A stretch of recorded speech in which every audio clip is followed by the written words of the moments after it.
എന്തിനും ഏതിനും ഞാൻ തൊട്ടടുത്തുണ്ടായിരുന്നു. അനങ്ങാതെ വയ്യാതെ അവൻ കിടക്കുമ്പോഴും എനിക്ക് ആശ്വാസം എന്റെ മോൻ എന്റെ അടുത്തുണ്ടല്ലോ എന്നാ. പക്ഷെ ഇപ്പൊ എന്തോ ആ ബന്ധം മുറിഞ്ഞതുപോലെ തോന്നുക.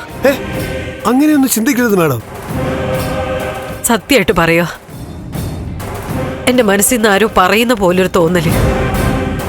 അവൻ എന്തോ കുഴപ്പം വന്നു. സാധാരണ ഞാൻ ഇത്തരം ഉൾവിളികളൊന്നും വിശ്വസിക്കാറില്ല. പക്ഷേ ഇപ്പൊ ഏതൊരു ശക്തി പറയുന്നത് ഞാൻ മുഖവിലക്കെടുക്കുക.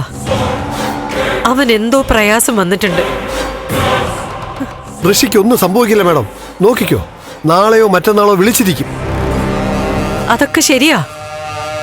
പക്ഷെ മക്കൾ അകന്നിരിക്കുമ്പോ അമ്മമാർക്ക് ചില തോന്നലുകൾ വരുമല്ലോ. ആ തോന്നലാ ഞാൻ പറഞ്ഞത്.